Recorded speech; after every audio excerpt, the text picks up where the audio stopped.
Hello, everyone. I'm the okayest bassist, and this is the BASSics Volume 32.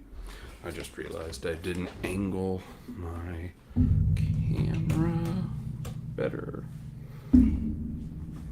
Professional grade everything. There we go. So again, BASSics Volume 32. I do have one, possibly two people who may be joining, but they are currently experiencing some technical difficulties. So we will see. For the three people watching, hello, welcome. I have the hiccups now. I literally just started when I hit to pop onto my camera. So there's a thing. I now have a small child following behind me. He escaped from his mother. You gonna wave? You gonna wave? Say hi. There you go. Good job. The one person watching saw you. Now my wife is here. Oh, we're watching, so that might be him. Oh, well, there's three watching. So, okay. Unless you have something on three screens, you're not everybody. So tonight, the thing I was thinking for discussion, wanted to do, really hoping to get some extra peeps in, because I wanted to see about maybe doing some hot takes, slightly controversial, however you want to talk. See what we have. It'd be more fun with some back and forth, but if I don't get some back and forth, then sorry, microphone. Hopefully everybody can hear me fine. If not, I can definitely increase the output. So one of the people, the one who was thinking to make it, probably won't. We will see. So if you have a bass related or music related or any real thing of a hot take, controversial, whatever opinion, throw it in the chat. That would be fun. If you have ideas on future BASSics you would like to see, actual instructional stuff covered, that would be cool. So I'll get started with my list. I will revisit it if any of the other people can come in. Number one, bass is a support only instrument. I think it definitely can be. I think most of the time that's where it fits. However, there are plenty of people, Charles Beartooth, Victor Woot, and all sorts of people who are the lead when it comes to the band who play bass. And then you also have plenty of excellent bands that allow the bass to step forward for whatever solos, for a lead position, things like that. So I think most people can agree that bass is not a support only instrument. I like being the stereotypical behind the music, just playing your roots and fifths, what have you. I prefer being the support whenever that's what I'm doing. I prefer to play bass because of that. But there are a few songs, like at my church, there are a few songs that lead in with the bass, that it might be the bass is the one that starts the song. Those are fun moments, but you're still supporting more than you're leading. But that was one that I had seen. I tried Googling some stuff online, trying to find others that weren't ones that I could think of on my own. And that was one of the first ones I saw. And I figure, hey, this channel's a lot about bass. That's the okayest bassist. So that was one. Another one, gear needs to be light. I'm kind of partial to lighter weight things. I mean, I love the EHB series, ergonomic headless bass, ergonomic, and they're very lightweight. The Strandberg, super lightweight super ergonomic, super comfortable. However, I know a few people who, when it comes down to, I'm looking at a new that when I'm looking at a new piece of gear, it has to be light. I don't necessarily agree with that. I mean, I had the AliExpress boat anchor. That thing weighed like 12 pounds. It wasn't uncomfortable to play, but it wasn't comfortable. There are, like, I think it's the GR or GS cabs out there that are like the carbon fiber. I don't know. I saw them at NAM. I've heard people talk about them, where they're super lightweight. That's awesome. Now, whether the cost for that lightweight is worth it, I mean, obviously, if you're a if you're a touring musician in any way, shape, or form, whether that you're someone who goes somewhere to busk, if you're part of a band that maybe you're going to an outdoor venue where everything is you, or even if you're going to places that have like a full audio system, if you're taking your equipment, you obviously don't want to have things that weigh 200 pounds that you're having to fight to get somewhere. On that same note, though, that gear needs to be light. I wouldn't necessarily say is a need. Excuse me. It's definitely nice. If you have to bring a cab, a head, whatever, uh, if that's lighter weight, then that's going to be a lot easier for you to move. So there, and if it's not causing any loss of quality or sound, anything like that, I know a lot of the sound that you get, higher frequencies are able to be sent and channeled directionally, whereas lower frequencies tend to radiate out, which is why you get such a difference between a direct mic versus a room mic if you're recording for, like, out of a speaker set with those two different mics for a bass sound as opposed to like a guitar sound.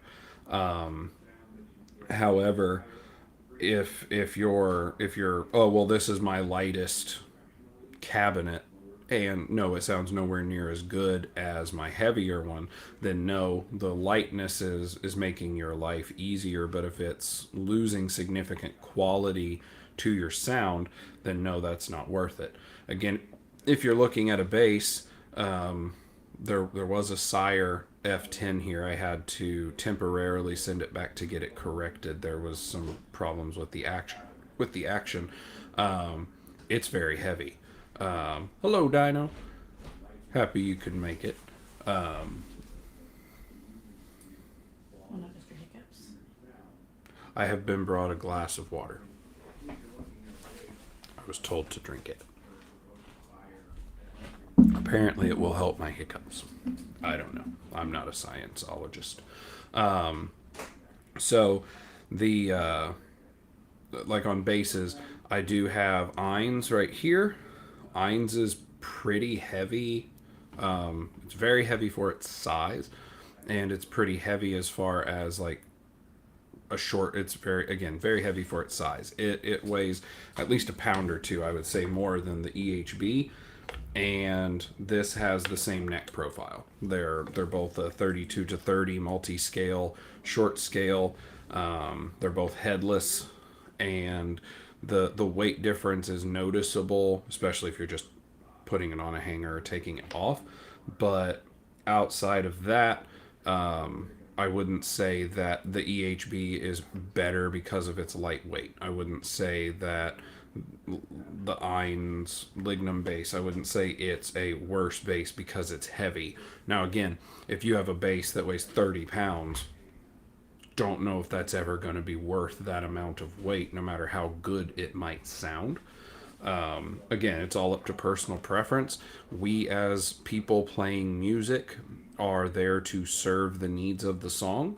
So if you have a bass that weighs 30 pounds and you have a way, whether that's a very comfortably padded wide strap, whether it's mounted to a stand that sits on the floor, whatever, if you have a way to play that thing and it is doing all of the sounds that you want or need from it to accomplish the music, then by all means, there you go.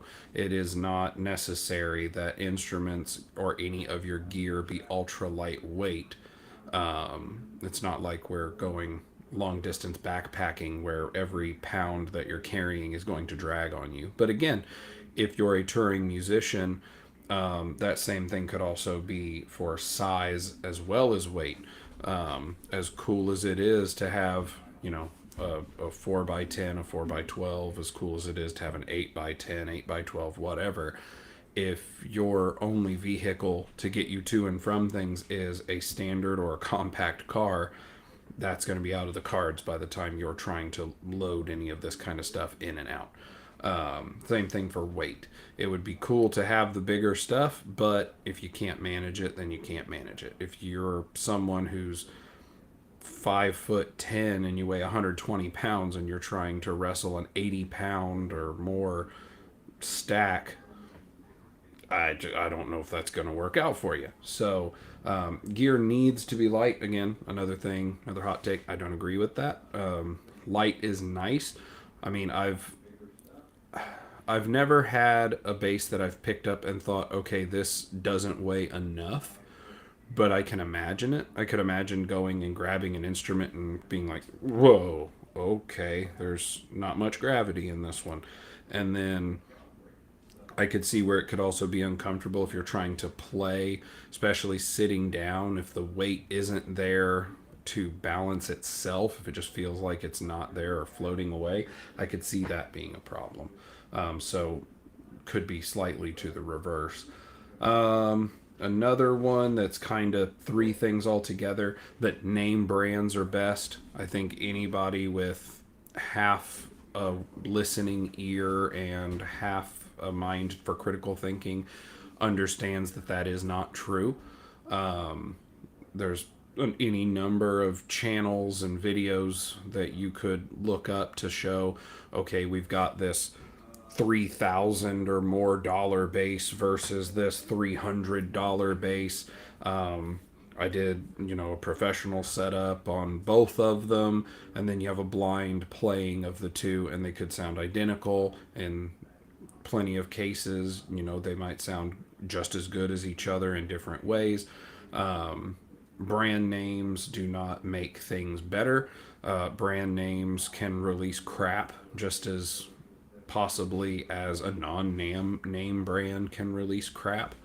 I've had instruments that, like the first of the Ibanez 505 Es that I tried plugging stuff in, and I swear the weird angular recess jack was way more sunken in on the others because I could barely get anything to work on it. I absolutely disliked it. And then I ended up getting this one, and it was way better. The same stuff I had hooked into it and plugged in and worked just fine. But on that same note, you can get duds out of anything. You could get a dud out of the same batch of an instrument from the same company. Now, do name brands have a higher likelihood of having quality? Maybe. I mean, this Cort Space 5, it's made by Cort in their Cortex factory. This one right next to it is a Cort as well. Do they have better or worse quality than any of the other stuff that the same factory makes for other brands? Not really. You may get something that's excellent out of a lower brand, so to say. I mean, when I'm saying name brand, I'm talking like the big companies, Fender, Ibanez. I don't even know. Does PRS make basses? I know they make guitars. I guess we can throw Gibson in there, but they don't like bass players, so they don't really matter. I mean, the big names, just use Fender as an example. So you've got Fender. Fender has put out quality instruments, of course. They're still around after all these years. But Fender have also put out instruments of lesser quality. Fender have put out instruments, not a jab at Bully, but if you watched Low End Lobster's video about the gold foil bass and all the problems that it had. That was not a cheap bass, and it had problems out the get go that required, a luthier to go in there and get corrected. Then you can also have where you can get a Harley Benton bass that's $200. It comes in, maybe it needs a little bit of work that your average person knows how to do on their own, and then maybe it's every bit as good of a bass. I had the I don't remember the model name of it. It was a PJ. Bully has a JJ of the 5 string. I had a 4 string. I don't remember what the model number was. I think it was a knockoff of like an Aria Pro. But the one I had was a PJ, and it was all roasted, the body and neck. It was beautiful. I liked that bass, but whenever I started switching to all 5 strings, I didn't have a use to play it. I hardly ever played it, so I ended up selling it. But that one was amazing. Like, I didn't really have to do much of anything. I did my own typical setup that I do, because traveling from overseas and climate changes, they need typically a setup anyway. I went through, changed my strings, did my setup, and it was an awesome bass. Like, I wouldn't have gotten rid of it had it been a 5 string. You can get quality out of inexpensive stuff, just like you can get subpar quality out of a better brand. So, name brands are better. No. On that same vein, you get what you pay for. Yes and no. So, I had a comment on, I think it was the video for the Hills MNB5. I think that's the model number. The Hills bass that I reviewed, which Hills sent me that bass. I asked them after NAMM, hey, I would be interested in trying one of these if you don't mind. They said sure, so they sent it to me. I tried it out, and I had talked about a comparison between it and the Strandberg, because they're similar scaling lengths, but their price difference is way different. I mean, the Strandberg's like triple the cost of that Hills bass, and someone had put a comment, something to the effect of, you get what you pay for. It's a cheap bass and it's not near as good. And they kind of intimated that my opinion was that you pay more for the Strandberg, you get the better instrument. And yeah, you in that example, yes, you buy a Strandberg. In my opinion, it's a better instrument. It's more ergonomic. It's more comfortable to play. Now, granted, the Strandberg has its own special, the trapezoidal variability neck design on the back. I don't know what they call it, but it's a trapezoid shape that changes. That instrument is more comfortable. It is lighter weight, so it is less on you ergonomically, especially if you play standing. It's less weight to have dragging on you over a series of time that you're going to be playing. It sounded better, in my opinion, which is basically find the most passive sound that you can, and there you go. So, yes, but as I put back to that person in the comment, yes, you very much do get a better bass when you pay for a Strandberg, but also I got my Strandberg as a B stock for just under 2,000. They normally go, I think, the 24-2500 range. And the Hills goes for, I think, 800. If they are out of stock, they usually give like a $50 discount to pre-order while that's still being put together. I think the regular price is $850. So you're talking 3 times the cost for the Strandberg, and I'd pointed out, yeah, it's 3 times the cost, but I would not claim that it's 3 times the bass. They are both good basses. They're fine. The Strandberg has some interesting quirks to it, and then the Hills has some interesting quirks on its side. If someone had both instruments and handed both of them to me and said, here, play these, which do you like better? I like the Strandberg better. If someone said, I will give you one of these basses, I would pick the Strandberg. But if someone said, hey, as of right now, you have no basses and you have to buy one of these two, and it was the Hills for 800 or the Strandberg for 2400, I would buy the Hills. Not for the least of which that it saves me $1,600. You can do a lot with $1,600. So that's kind of a thing. Also, that you get what you pay for. Yes and no. I love Eins. Eins is my first custom design. It's getting a sibling from Lignum, and then there's another sibling on the way coming from another maker that I've hinted at. That one should be really cool. Hopefully, those are here in the next month or two. But I love Eins. I really do. Does Eins have things on it that I don't like? Yes. I'm not a big fan of the tuning machines, but they work. They're good. It's similar to the comparison of others. I talked about it on last week's BASSics. There are things about the different hardwares I do and don't like. The only hardware for a headless that I've not complained on is the ones from the EHB series. These pieces of hardware are awesome. I would love to get, I don't remember its model because it's an Ibanez and it's a bunch of letters, but the newer one, the blue one with the blue hardware, I would love to get one of those. I also like the one with the Pale Moon Ebony top, but I like the blue one better. I keep my eyes out, but again, I'm done with bass buying for quite a while, if not forever.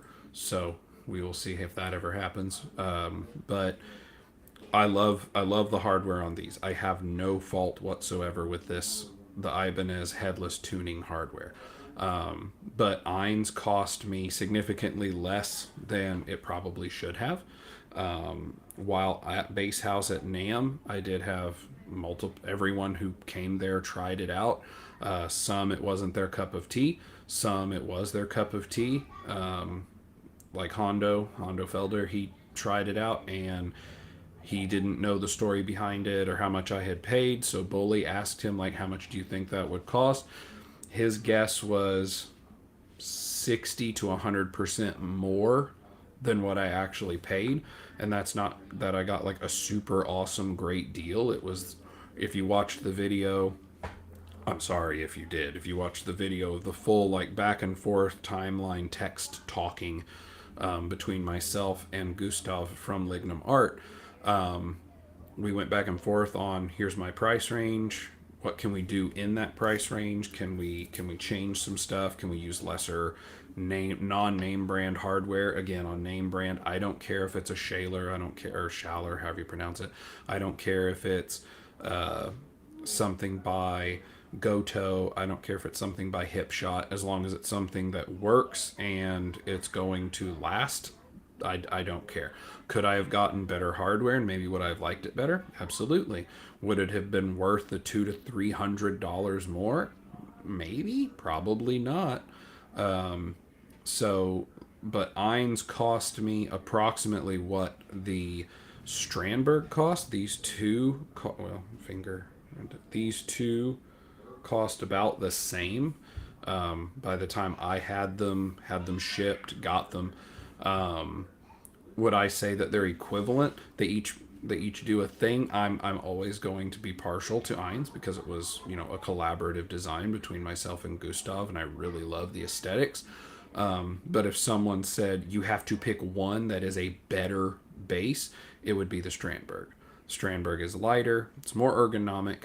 The sound out of it is definitely more versatile. Again, that's my fault because I picked the most simply designed electronic set for Eins. But if I had to say one of these is the better bass for anybody who's going to play, it would have to be the Strandberg. That's just how it is. And again, they cost about the same. I love them both. I don't plan on either of them ever going away. You get what you pay for it. Next one, cheap stuff needs to be upgraded. I've talked about this before. Does something need an upgrade? Almost certainly not. The Harley Benton I mentioned earlier, I upgraded those pickups to a set of EMG Geezer Butler passives. I did that because the pickups had hum. When it was plugged in, if you weren't touching the strings, they had buzz. Didn't like that. So I upgraded the pickups so I didn't have buzz. Was there other stuff I could have done? Probably. I don't know. I could have gotten the shielding paint. That might have done it. Maybe the pickups were just crap. I don't know. I upgraded the bridge on it to a kick-ass high mass bridge. Did I need to do that? Probably not. I mean, I don't know what the claims are behind a big high mass bridge. I thought it looked cooler, and I was already upgrading stuff, so I did. I upgraded its tuners to Hipshot ultralights, and that was because the tuners that came on it were a little heavier. It didn't have much neck dive, if any, but that eliminated the if out of it, so it didn't have any. So that's why I did that. I upgraded that bass because I really liked the bass and I wanted it to be as good as it could be. In hindsight, if I still had that bass, if I got another one of the, like, if I could find, I found a blue finished one with the roasted neck on Reverb probably over a year ago, and it was a 5 string, and it was the dual jazz pickup model. And the person, I think, wanted $300 for it, and then it was like $80 for shipping, something like that.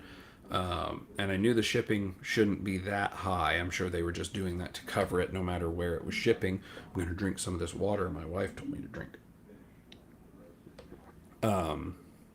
But they wouldn't budge on price. They wanted exactly $380, even though they had it open for offers.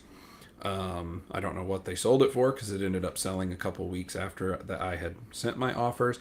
If I could get that bass, and that bass was completely stock, any of the 5 strings, and if it was completely stock, would I do any of those upgrades? Maybe. Probably not as likely. I wouldn't do the pickups unless the pickups were buzzing. I don't have a reason to change out pickups if there's not a problem with the current pickup. Those were a passive instrument, so I didn't need to change the pickups at all except for the buzz. Would I change out the bridge? Probably not. Like, I'm not a huge fan of the classic just bent L-shaped piece of metal with the saddles coming out of it, like the classic Fender style stuff. I'm not a fan of them, but I mean, there's nothing wrong with them. Again, I don't know what the science or claims are that a high mass bridge does. I would guess, if anything, the claim would be sustain, because the string is being retained by something that has more mass to it, which is going to have, I guess, a claim of a stronger connection to the body. Again, I don't know why it would be a thing. But would I change out the bridge? Probably not. Pickups only if there was a buzz. And would I change out the tuners to the Hipshot ultralights? Maybe. If it had a bunch of neck dive, then I would consider doing that. But if the neck didn't dive that much, then no. Like, all, as long as the parts on it work and work well, I don't care.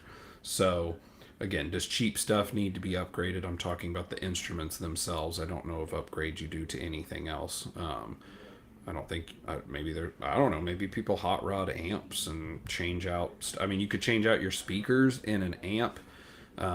If you have one that's damaged, that is the piece of all of your signal chain that actually sends the sound into the world. It's a lot like on a vehicle.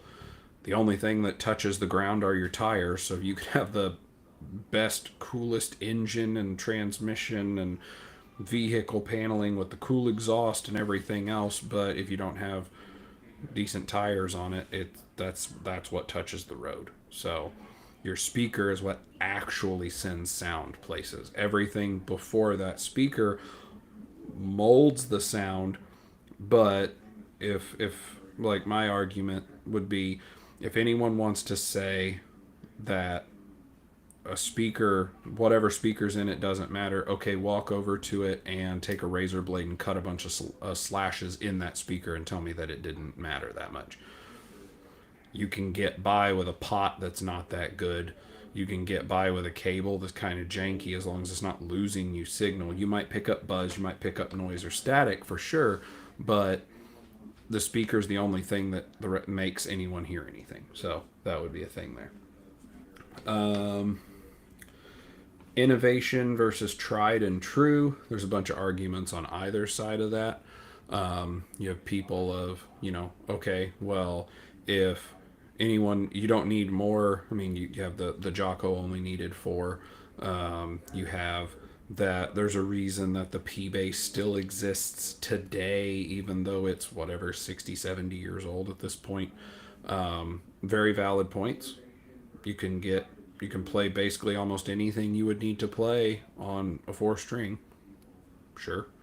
Um, some things are written for a 5 or a 6 or the weird more than 6. But you also have that you can probably figure out a way to play that on a 4. A standard passive P bass can play whatever you can play whatever you need to on it. That's completely fine. You pick up a Fender P bass, whether it's one of the really old ones or a remake or a modern one, whatever. It's a bass. You can play bass things on it. 34-inch scale, whatever, or you can have a 30 to 32-inch multi-scale 5-string headless. Like, these are all of the innovations. Has active electronics that you can do the EQ stuff. All of these things are what I would say are like the innovations of stuff. I mean, headless isn't new, but it is an innovation. Hey, the tuners aren't on the end of the thing, so it's not weight pulling down the headstock. There's a thing. That's a thing of innovation that has happened.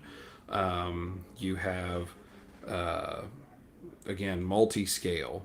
The thought process behind that is, if you look at a piano, the bass strings are so much longer for the bass end of a piano than they are on the treble end of it. There's also only one on the bass end, whereas there's typically 3 for everything on the high range. But anyway, you have that. You have all of these different things that have become an innovation of, here's a thing we can do that may improve it. The thought process is the longer B string than the G on the bottom. The fact that it's longer gives it a longer distance across which that wave can resonate, meaning that it should be able to resonate longer, it should be able to resonate better. You also, across a longer distance, can have the same vibration with higher tension, so that the string isn't just flopping everywhere and rattling. So multi-scale versus standard scale. All of these different things, they're all good, and they can all be good and they can all be bad. You can have some things that have died and gone way of the dinosaur. You used to have the old-fashioned single coil pickups that buzzed and hummed like crazy. They made hum canceling pickups for that reason. Does that mean that the old hum available pickups are just dead and gone? No, some people still do that because that's the sound they're going for. But on the whole, hum canceling pickups, good innovation. Do you need to have something that's a multi-scale? No.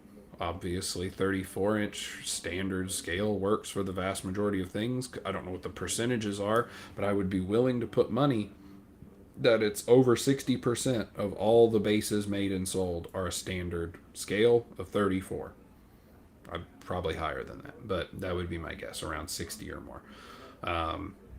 Some things are still around because they still work. Some things are out there and some places try to do new things because, hey, it's new and it could be cool and it's going to work better than the old stuff ever did. It's like a lot of things. Very rarely does old stuff stick around if it's not good. And if a better way comes, usually people end up adopting it. Maybe, maybe not. Maybe it takes a long time. But, I mean, just because something's new and improved or a new innovation does not mean it's better. But on that same note, just because something's been around a long time doesn't necessarily mean something couldn't be done to improve it. So, kind of on both ends of that, straddling the fence on that one. The next one, you can break down to, you need this thing to accomplish this outcome. You need X to do or be Y. You can insert any of these, almost anything into there. You can have, if you're gonna play this style of music, you've got to have this kind of bass. If you're gonna play this style of music, you need this kind of string. You need this kind of amp. You need this pickup type. all sorts of stuff. There's if you're gonna play professionally, you need to have this certain piece of gear. I know on Johnny and Chris's In the Pocket podcast, they've talked a couple times about these, just a little clip-on tuner. Like, should you use a clip-on tuner? Do clip-on tuners cheap looking? Does it make you more or less of a bass player, a professional, if you have them? The long and short is, if your instrument's not in tune, you're not going to sound good. I mean, maybe you will. I don't know. Maybe your instrument's not in tune and you're amazing and you can sound good no matter what. But if my instrument's not in tune, I'll sound worse than I normally do, which usually isn't that good. So if your instrument, if you have a clip-on tuner, whoop-de-doo. People can see that you have a tuner. If I was at a show and I saw a professional, if I was, I don't care what band, what group, what thing they're playing. If I saw that their guitar, bass player, whatever, had a clip-on tuner, I'm going to go, oh, they're making sure they're in tune. And then I'm going to watch the rest of the show and listen to the music. I'm not going to see that they have a clip-on tuner and be like, oh my gosh, that's awful. I don't care. Maybe you care. If you care, that's good for you. I don't care. If they have a clip-on tuner, whoop-de-doo. I'm going to be kind of confused because if it's like a major group touring, I'm going to wonder why their technician isn't taking care of all that, since they're not playing enough typically to knock themselves out of tune. But hey, whatever. If they have a tuner, cool. But I think most of those things are a load of crap. Like, oh, if you're going to play... Like, the only place I play, except at home, is at church. And I've taken every one of these basses to church. A lot of them I've played at church. I haven't played this one with the purple with the green strings, but I mean, if I feel like it, I will. Today I was at church. Ooh, which way? Today I was at church and I played this Dingwall D-Rock. I played a D-Rock at church. I had two people who said something about it. One was the other guy who plays bass. He goes, "What is that thing?"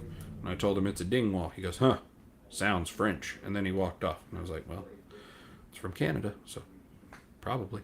And then the other one was the drummer who looked at me and goes, "You brought a different bass again today?" Yeah. Yeah, I did. Yeah. That's it. Nobody else cared.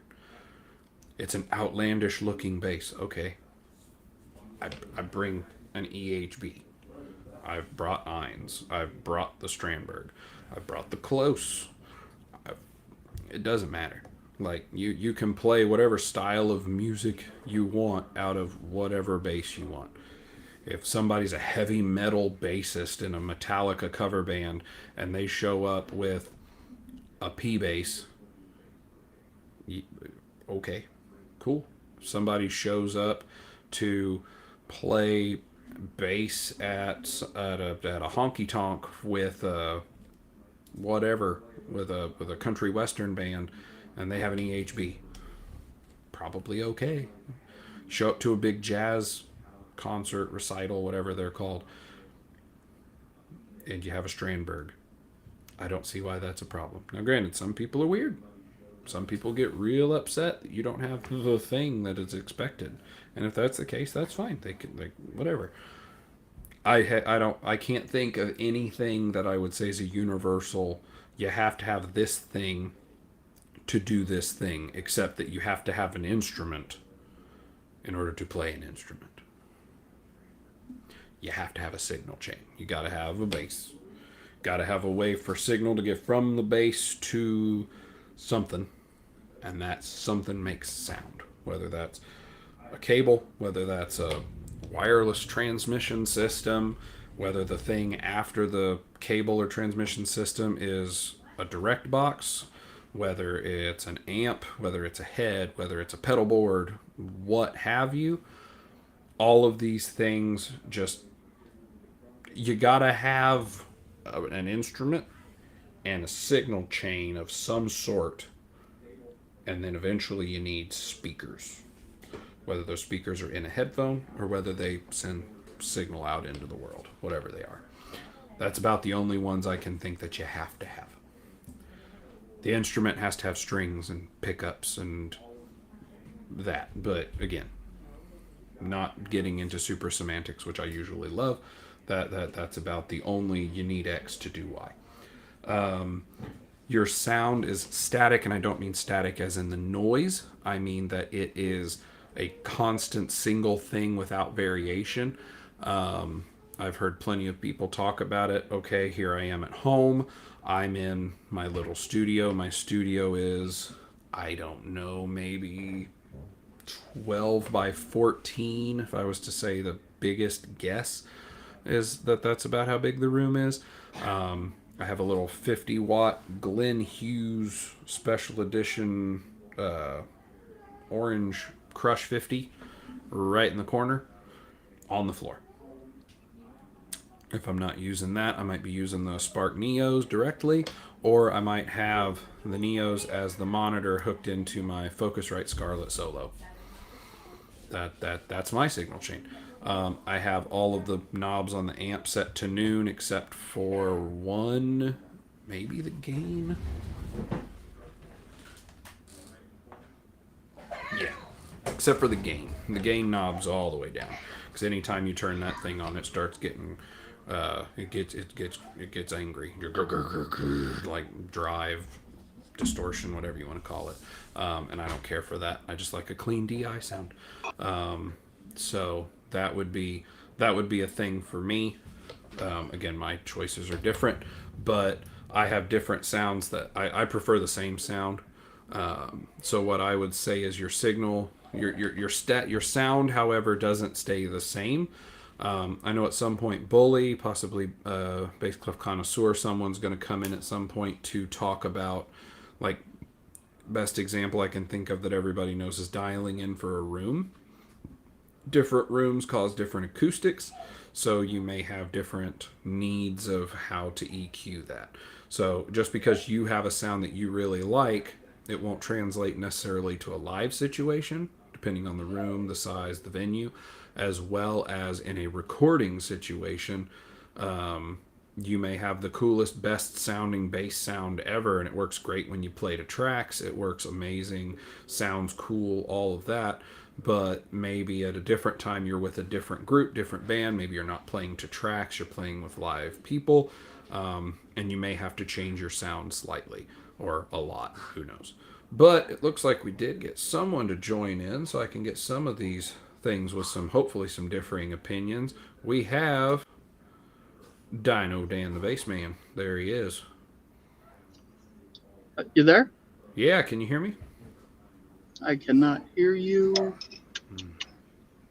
I don't know why. There are noises in the room next to me. You there? Yeah, You can hear me. I hear you. You can hear me. I can't hear you.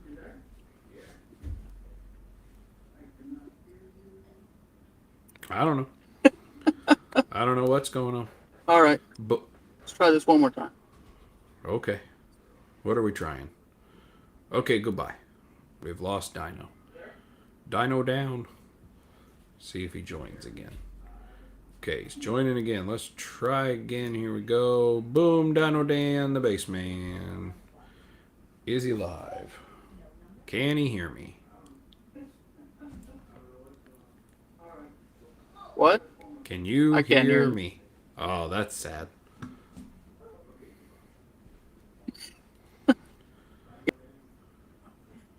Well, now I didn't hear you.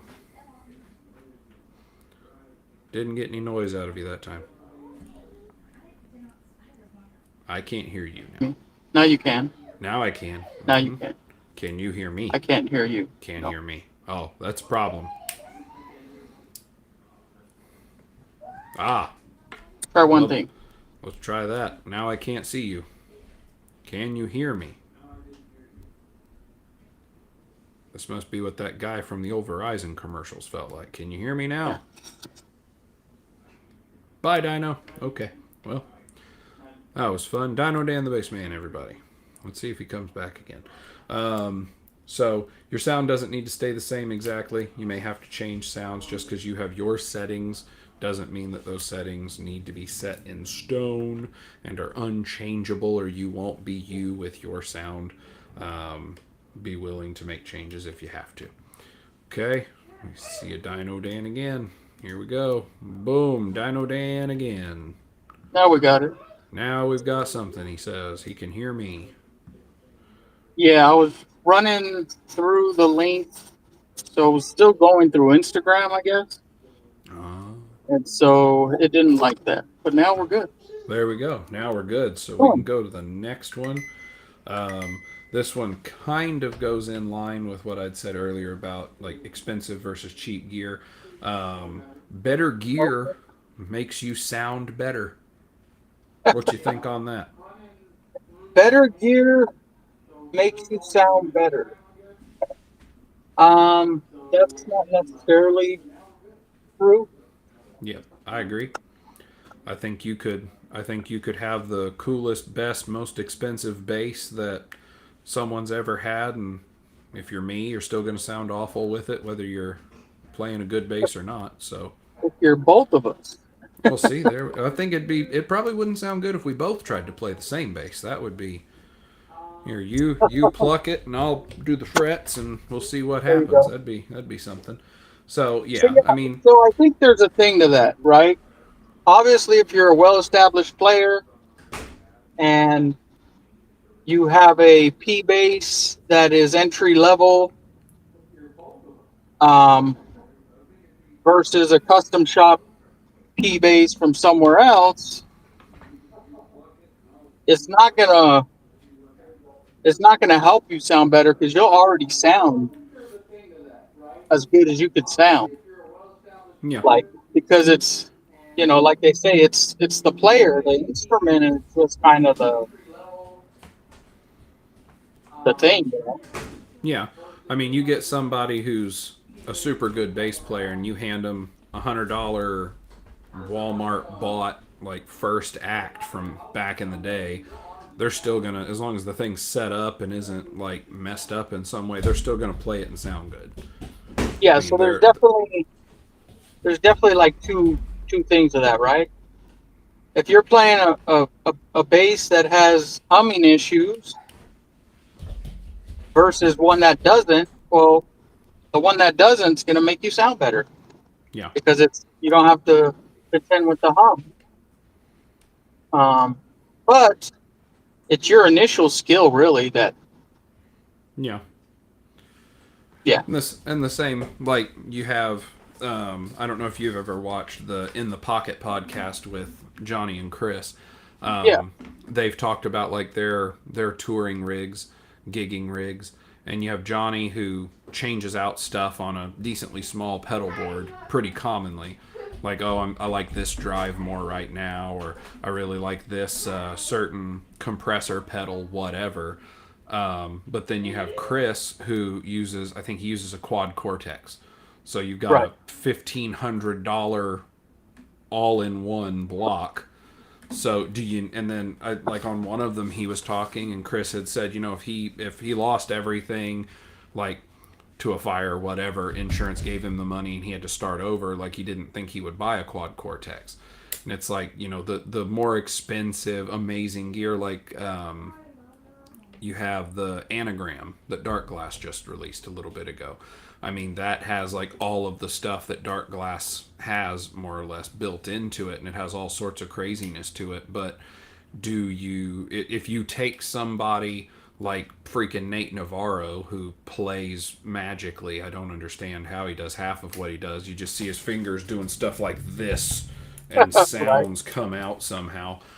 right. Um, like if you take him and like I would love to see like someone take Nate Navarro and go on like freaking Timu and order $100 worth of cheap Timu bass pedals and then Right, string them together and then be like, here, he would sound awesome because he's Nate right, Navarro. right. But on that same note, you give him the anagram and he sounds freaking amazing. Does he sound better with the anagram? Not really. I mean, he might because it might have more options, but is that going? I'm gonna back that off just a little bit. There we go. But does that mean that he sounds bad the other way? No. Does he sound better? Probably. The anagram's like I think $1,000, $1,200, something like that. I mean, it's a very significant piece of equipment. But does all better gear make you better? I think the other thing is, what's your qualifier for this is better gear. I've already talked about it tonight of the cost. Just because something costs more doesn't make it better. You could go buy a 19 like a vintage original 1950s P bass, one of the, if you could find like P bass serial number 1 with the original little bar pickup that had the hum problems and the huge necks and everything else to it. Does that, is just because you paid $30,000, $60,000 for P bass serial number 1 from Fender, does that mean that it's a better bass than this like $700 Ibanez I have behind me? No. No. If anything, the Ibanez might be better. Hum canceling, soap bars, EQ available, 5 string, not 4. It's not, Yeah.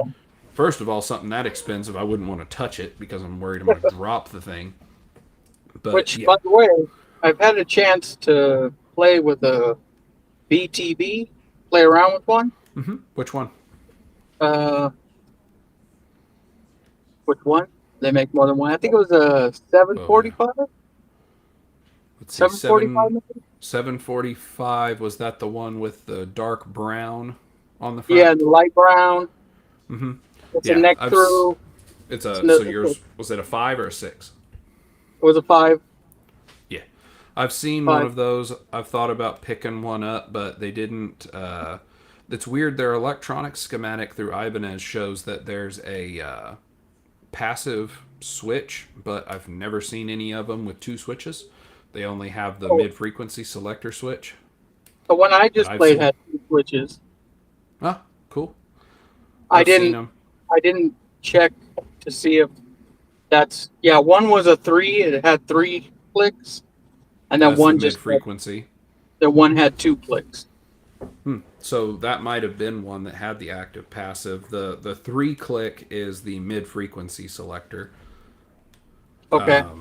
But yeah, I've played. I had I think it was a 758, something like that. It was the one that came after the dark brown, and it had black on the front, and then the back had like a reddish tint to the wood. Okay. I really liked it. It was a super comfy thing to play. I think those are a 35-inch scale. I really liked it. Like, of all the basses I've had, I got rid of it because mine did not have a passive mode, and Okay. I just didn't like it. Which, of course, I found out later that I could have gone into the back and just bypassed the preamp, and it would have been fine.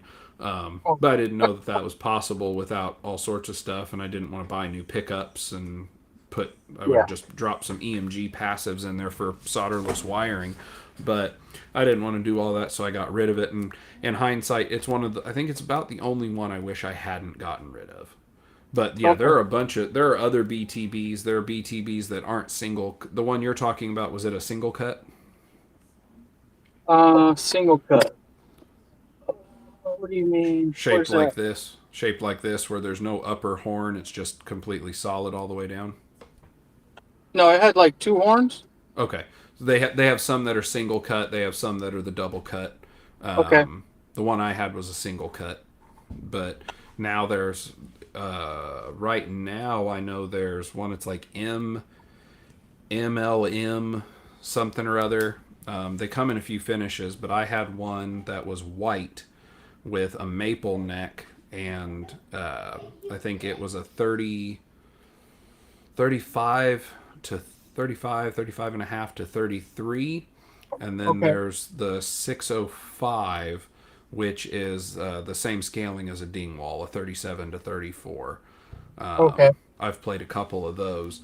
They're not bad. They're not bad instruments, especially for the price. Like when you're talking about the big multi scales, they're definitely not. They're very affordable, and you get pretty good for what you pay. Yeah. But So yeah, I played one a couple of weeks ago at a guitar center.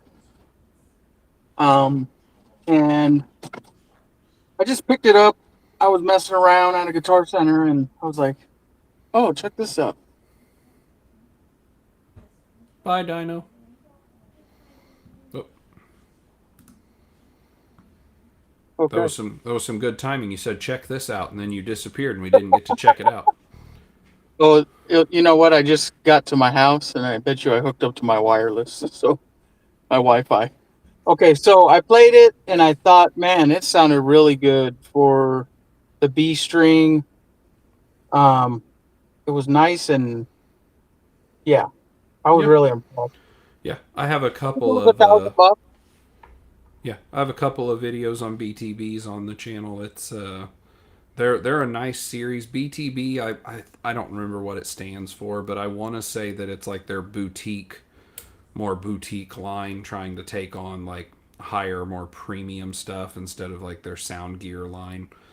Yeah. But So, but here's the one that got me, and I say got me because I went and purchased one.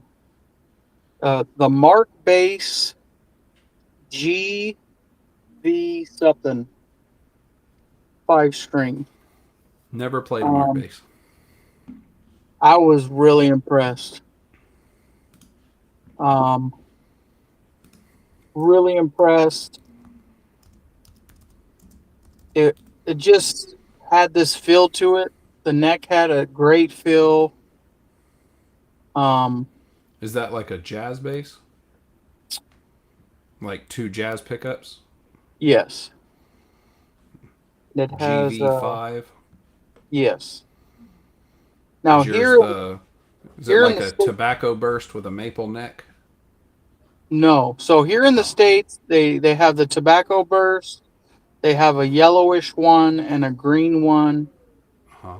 I ended up purchasing mine from Italy because Hmm. they had a Fiesta red one out there, Ah, I see it. and That I couldn't headstock's find interesting. couldn't find a Fiesta red out here anywhere. And I'm weird because I like special things. So I'm like, you know what? If I'm gonna do this, I'm gonna buy this one because I don't know. I think if I go to sell that one around here, I might get more money for it. Let's say Just because, I'm looking at one listed on Reverb just to see what I see. It has 6 knobs. That's about 5 too many.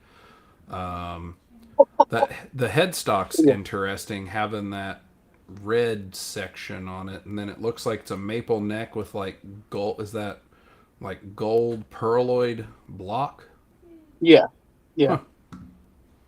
It's I definitely don't know if it's interesting. gold. I think it's more in blonde. I don't know. Um, what was I gonna say? Yeah, Uh, so it's just a bass mid treble on the 3 knobs, and then you have a blend and a volume on the pickups. so what's the last knob? There's I thought you said there's 5. I saw 6. Oh, 6. So unless Okay, so it's it's volume. It's volume, tone, okay, that makes sense. or blend volume tone. One of I'm those. about to say I say about too many knobs, and then I like this thing, but Yeah, it has right, 2 stacked knobs. But as long as you flip the switch in the up good position, you only need to worry about volume, so you're good. right. But Anyways, the Mark bass I was thoroughly impressed with. It sounded great. Um, it it it really, the B string really sounded as good as the Strandberg B and pretty much any B I've heard. Although I'm not super versed with the B stuff because I just started picking up Bs, so take that with a grain of salt. But I don't know. I liked it, and went through I went through Reverb, found a seller over there, haggled with them, shipping, all that stuff. Um, I think, yeah, I'm paying like $100 more than if I would have bought it locally. But you got it in the color you wanted, so that's good. yeah, I don't have a red base, so that'll be my red base. There you go. I'm starting a Uh, Dr. Seuss book. there you go. Red base, blue base, One yellow base. one base, two base, red base, blue base. Yeah. Um, So I had a couple more, but we've kind of touched on a bunch of them. So the only other one, there were two more I wanted to cover, and we're close to the hour, so we should be good. Um, One I always love is like I'll see the memes going across online. It's like people in a big fight versus people sitting at like a round table having a discussion, and it's things like pick versus finger.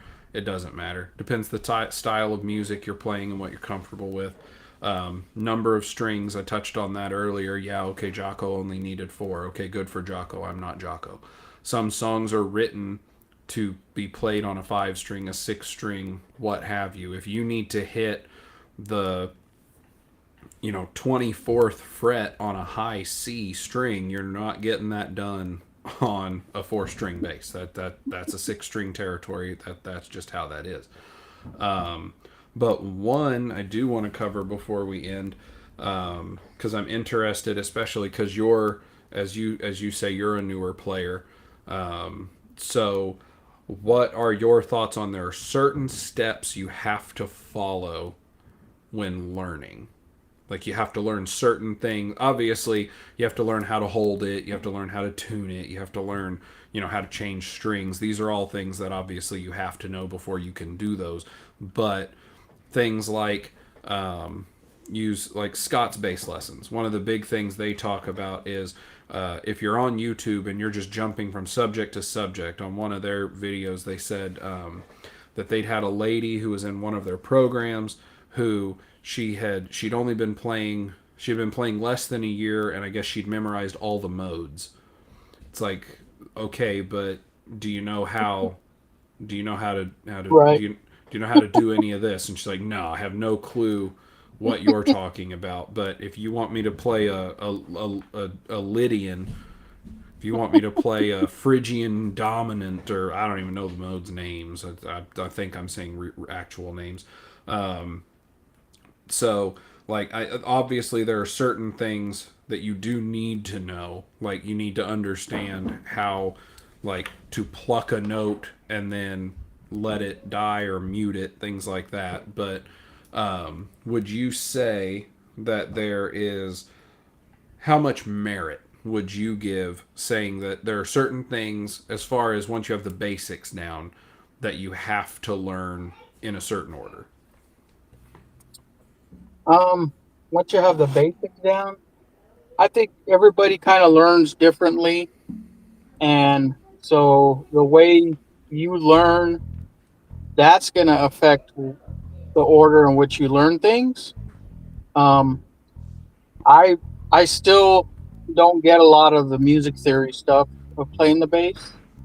Um, Part of that is because I'm not a sit down and study books type of guy.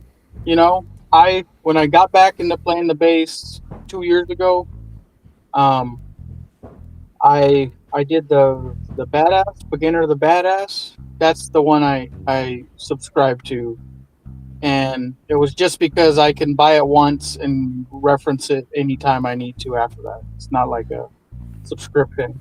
Sure. And and truthfully, I only got about halfway through it before I just kind of left it behind, like stopped playing it. And recently, I've actually thought about going and picking it back up because now I feel like just practically learning by playing with people, all the stuff I picked up for practical reasons, I feel like now will benefit me more when I go back to do that course, if you would. Um, but no, I don't think there's a definite you need to learn this and then that and then that because everybody learns different. My answer on it is the same as I've said it on stuff before. Um, just like I look at what you should learn when the same way as should you, if you can financially afford it, should you buy the new gear? I look at them the same way. If there is even if it's just a lick of a song or a whole song or a genre of music or a style of music, if there's something you want to learn, that's what you should learn next. If you've played for 2 weeks and by golly, you want to learn how to do slap before you learn how to do anything else. You should learn what you want to learn because it's what's going to drive you to practice more. Anything that's going to get you to practice more is going to make you a better player. If you just started on Christmas of this last year, you got a bass for Christmas, and here it is, not even 6 months later, and you're practicing, but you hate the bass you have. Maybe it's not comfortable. Maybe you just look at it and you just think, that thing's boring. It's stupid. I don't like it. I want a cool bass. I want that Strandberg that OKS bassist and Dyno Dan have. That's it. If you've got the money to financially afford to purchase that and it is going to make you practice more, then go for it. Gear, like we said earlier, gear itself doesn't make you better. What does make you better is practice. Yeah. I don't know a single person. I'm sure you could go to Lee Sklar or anybody in the world. You could go to any of them, and do they practice? Absolutely, they freaking practice. They've practiced. I mean, look at Lee Sklar. He's got a beard down to his belly button. He's put in more practice than I've been alive. So, like, but he's amazing. You look at the people, and they have put in the time. That's what's made them better. That's what's made them good. That's what's made them great. Is they put in the time. If you have an instrument that is uncomfortable, maybe do a setup. If you've done a setup or you've had someone else do a setup, the instrument is good as it can be, and it's not for you.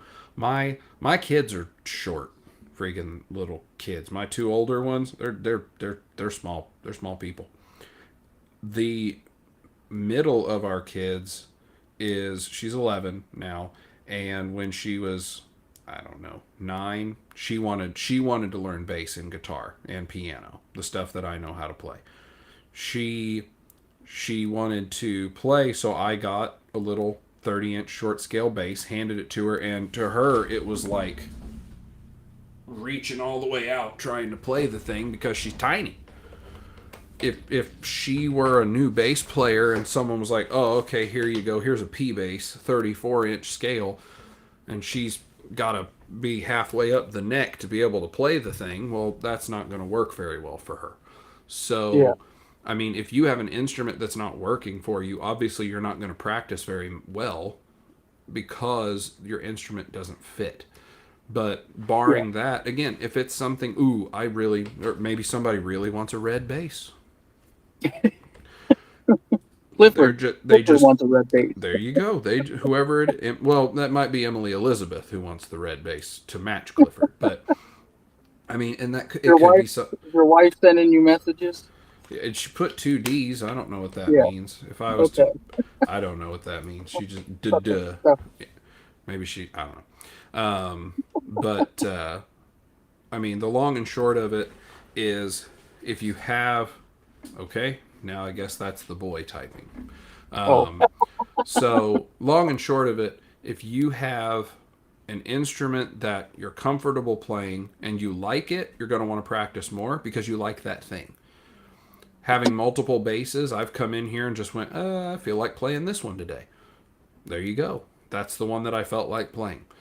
There have been times that I've had a bass and I've looked at it and I've gone, I haven't played that in a while. Don't feel like playing it today, and I'll play something else. If that was the only bass I had, it would either be, do I want to play or not? And if it's, I don't feel like fighting with that bass today, then now I'm not going to practice. I'm not going to get any better. So, I mean, I think that's kind of on the same vein. A lot of people want to talk about gear more than they want to talk about their practice routine. So I think that's the thing. Do you need to learn a certain thing? Do you need to be able to play all of the scales in every key before you start learning how to do slap? No, you don't. You don't. Do you need to know how to read standard sheet music before you start writing your own bass lines? Absolutely not. Do you need to be able to understand every bit of tablature lore that there is? If there's a bird's eye over a note, or if there's a P or a T or an S underneath that note in the tablature, do you need to understand what those mean before you can learn how to play an entire song? No. No. Like you said, No. theory. Do you need to understand every aspect of theory where someone looks at you and goes, "Okay, so here's the thing. I want you to outline the C major scale for me using a root fifth and third progression." I'm just pulling words and phrases out of my ass because I don't even know what I just said. Like, I could tell you the words I said, but I don't know what it means. But if someone were to tell me that, I'm going to be like, I have no idea what you. I know what a first, a fifth, and a third are. That, and you said C, so I'm pretty sure I'm going. There you go. I did those are the things you said. If that's not what you I'd have, wanted, I'd have to ask you, what do you mean by outline? yeah. I mean, and that's the thing. Like, You want me to draw you an outline of it? it's just there's five strings and some frets. There you go. And that's the thing. Like, you should, if there's a subject you want to know, that's what you should pursue. Now, granted, if you're trying to learn how to do slap and you can't play a bass finger style, I think you may have a couple of troubles as you're going, but Yeah. that's not to say that you won't learn how to do it. If you're determined and you keep working at it, you'll almost certainly eventually learn how to do it. So Right. that's the other thing. Like, I do think there are certain things you need to learn before you learn others. Again, I think personally, I think anyone who's getting into an instrument should learn proper maintenance and setup of that instrument. If you're learning how to play guitar or bass, you should learn how to change the strings. You should learn how to do a general setup. If you have a bunch of string buzz, you should be able to understand in general how to raise that action or at least check the truss rod. If it seems like the truss rod's off, I was always terrified to adjust a truss rod originally, but after as many Which, instruments, which I have whatever, huh? at the end, I have a question for you. But yeah, and I mean, I think that's the thing. There are certain things that you have to know the basics, but once you can muddle your way through learning on your own without a person there saying, "Here's what this is. Here's what a palm mute is. Here's what it means when it shows you four lines across and it says there's a 3 on the bottom line, that means third fret on, since there's 4, the fourth string, boom, and that means it's a G." Once you have those general things under your belt, learn whatever you're wanting to learn, because that's really all you got to worry about. That's my Yeah. opinion anyway. So what's your question before we close off? All right. So one of my basses, the E string, four string bass, the E on it buzzes at just one fret. It's like maybe the sixth fret. Okay. Okay. Doesn't buzz at the one before it or after. So I went to adjust the height of the string, thinking if I raise it, that'll go away. And I raised it. No matter how much I raised it, that would not go away. So what I would do is get a E- good Everywhere stir. else, everywhere else on the bass, all the other frets, all the other strings, no buzz, nowhere. It's Just one fret on the E is it a 4 string? four string. So if I were to make a guess without seeing it, I would guess that the bass side of that fret might not be fully seated on the fret following. So if you're talking on the 6th fret, my suspicion is your 7th fret either needs tapped in a bit or it needs filed. You would want to get a good solid straight edge, put it over the fret, and see if it rocks back and forth across just 3 frets. Just Okay, because if it's only buzzing at one spot, it sounds to me like that fret isn't perfectly leveled. So okay. that would be my That guess. fret or the fret in front of it or behind it? It's the fret closer to the pickup. So if you're saying it's when you're fretting the 6th fret, here's fret number 6, it's probably Yeah. your 7th fret that would be off, because remember, this is being raised By the 6, what you're hearing buzzing should be the fret following it. Okay. That All would be right. my guess. All right. Is there a name for that tool you talked about? Oh, you can use any. If you have a decent piece of metal that you know is perfectly straight, then you Okay. can use anything. You just want Okay. to This be is able to the script. use it across 3 frets, and then you're going to push it and see if it rocks from side to side. If it does, that means the fret isn't level. Okay. All right. But yeah, Good place. you can buy fret levels. They're pretty easy. They have usually they're like a triangle shape, so that there's one long enough to do up here, but then short enough on one side to go down there.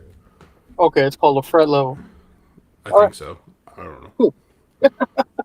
All I'm right. not an I'll expert. check I that just out, play man. one on YouTube. I don't even Yeah. pretend Right. I'm an expert there. But okie dokie. Well, Dyno, All you right. get your sign off. Oh. Tell them where they can find you and who you are, or who Oh. you I'm are and where Dino they can Dan. find you. Yeah. Either way. Yeah. Dino Dan Bassman. You can check me out on my YouTube channel, which I'm just starting a new series called it's I don't even know the name of it. That's how new it is. It's There you fresh go. right here. There you go. Unveiling. No, I put out a video today saying that I'm gonna talk about my experiences from buying from various different outlets, Mm-hmm. shops, in person, online, and my experiences with that because I've had to return stuff and I've had to, of course, I've gotten stuff, and I just want to talk about these different shops that you probably get advertisements for. AMS, Chuck Levins, I think it's called. Um, just a host of them. More music. There's a guitar sanctuary in Texas. I've bought basses from probably at least 10 different outlets through various avenues. So I just want to talk about it and Sure. kind of explain to people how I was treated and the good, the bad, the ugly. So Not too you much had bad, surprisingly. so you had how's it feel? How's it sound? What's this? How's it sell? Yeah, how's it sound? Yeah, I kind of got discouraged on the how's it sound. I'll pick that back up a little later when I get better. But yeah, how's it sell? There you go. Okie So dokie. yeah, Dino Go. Dan Bassman. Come to me, don't expect too much, and you might get that. If they're watching me, they don't expect much, buddy. Right on. Thanks, See ya. Travis. Have a Sorry. good one. Thanks, OB. I don't care.